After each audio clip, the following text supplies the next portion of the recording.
wanyica wandusha imbaraga wanshyira hasi ariko ntushobora kurusha imbaraga umutima wanjye.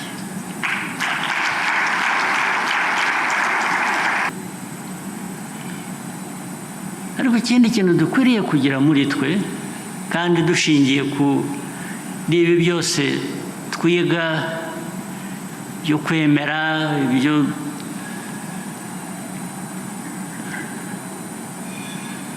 ukwiye kugira resistance muri mwe, kwanga gushyirwa hasi. Niyo wanshyira hasi physically, my spirit will not go down. Twahikaze kuri Generation Link. Iryo ni ijambo umukuru w'igihugu cy'u Rwanda nyakubahwa Perezida wa Repubulika y'u Rwanda Paul Kagame yavugiye muri National Prayer Breakfast cyangwa se amasengesho azwi nk'amasengesho yo gusabira igihugu.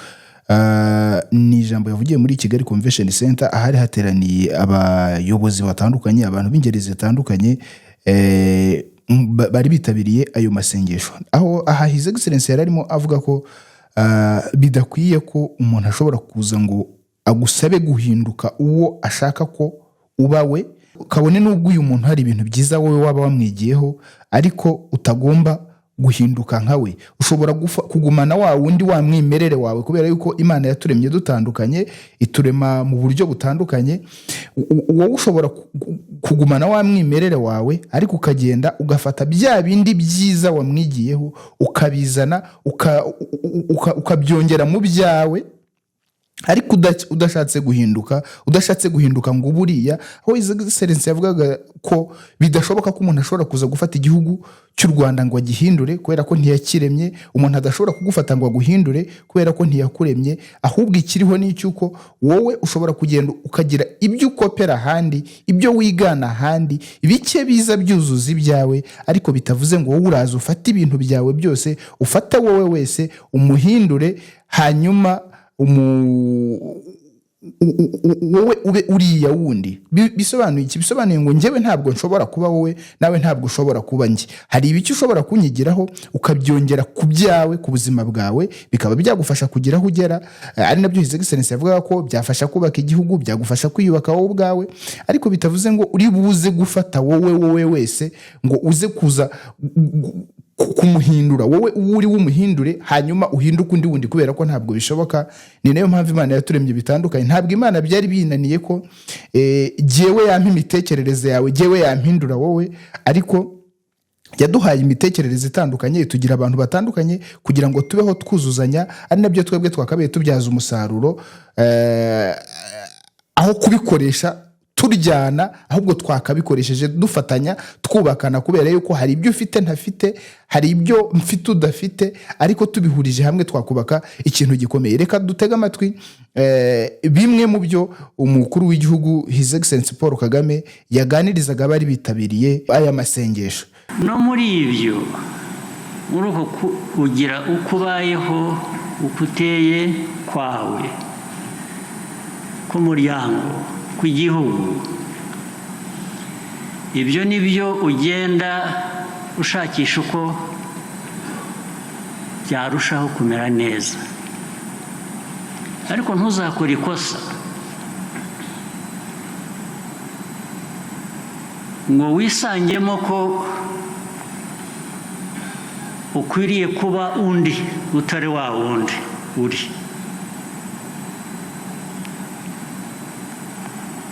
Ukwiriye kuba uri we, ukwiye kuba ukuri uko waremye. Uko waremwe iyo twavugaga ni ukwawe. Reba uko waguhindura ukakugira neza, ariko n'undi afite uko yaremwe. Wishaka kuba nka wa wundi, hari ibyo wamwigiraho, hari ibyiza abantu bakora ukabona utari ko ukagishimuka utibiha ikintu, ariko ntushobora gutekereza kuba nka wa wundi wakoze ibyo ushima, ahubwo umwigiraho ukarushaho kuba mwiza muzima uko umeze wowe ubwawe.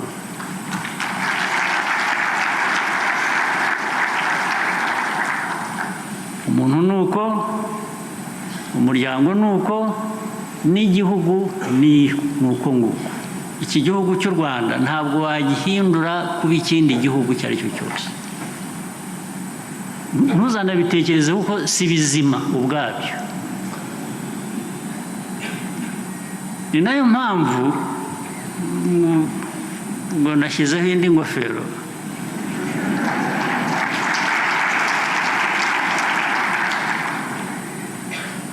Uko duteye ku isi, ibihugu bito biri hagati, ibinini, ibikize, ibifite uko bimeze kose, bikomeye bigeze bite, ntushobora gufata igihugu nk'u Rwanda ngo ugihindure uko ushaka, kuko si we wakiremye.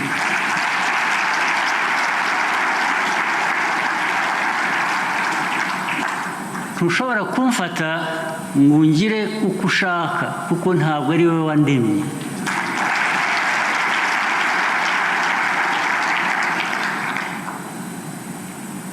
Intege nke rero akenshi aho zituruka ni bya bindi navugaga,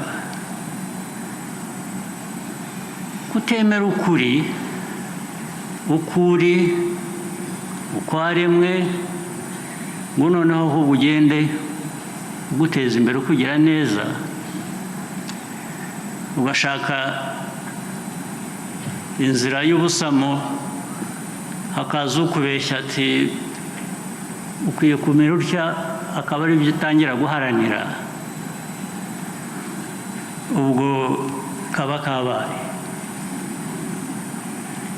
Kandi twebwe nk'igihugu uko kabaye turakuzi. Andi masomo waba ukeneye se ni ayahe? Usibye ibyo wabonye, ibyakubayeho n'ingaruka zabyo.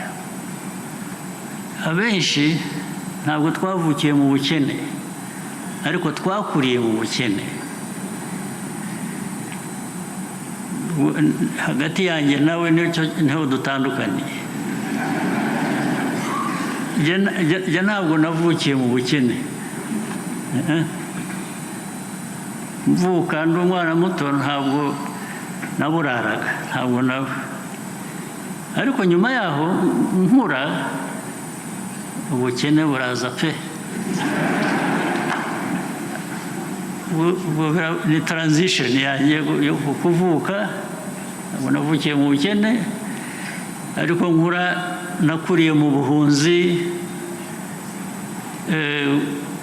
Ujya ku murongo gufata iposho murabizi, ufite akebo mu ntoki bakagushyiriramo. Ibyo byose ni struggles z'abantu banyuramo hirya no hino. Ariko ikindi kintu dukwiriye kugira muri twe, kandi dushingiye ku ibi byose twiga byo kwemera, ibyo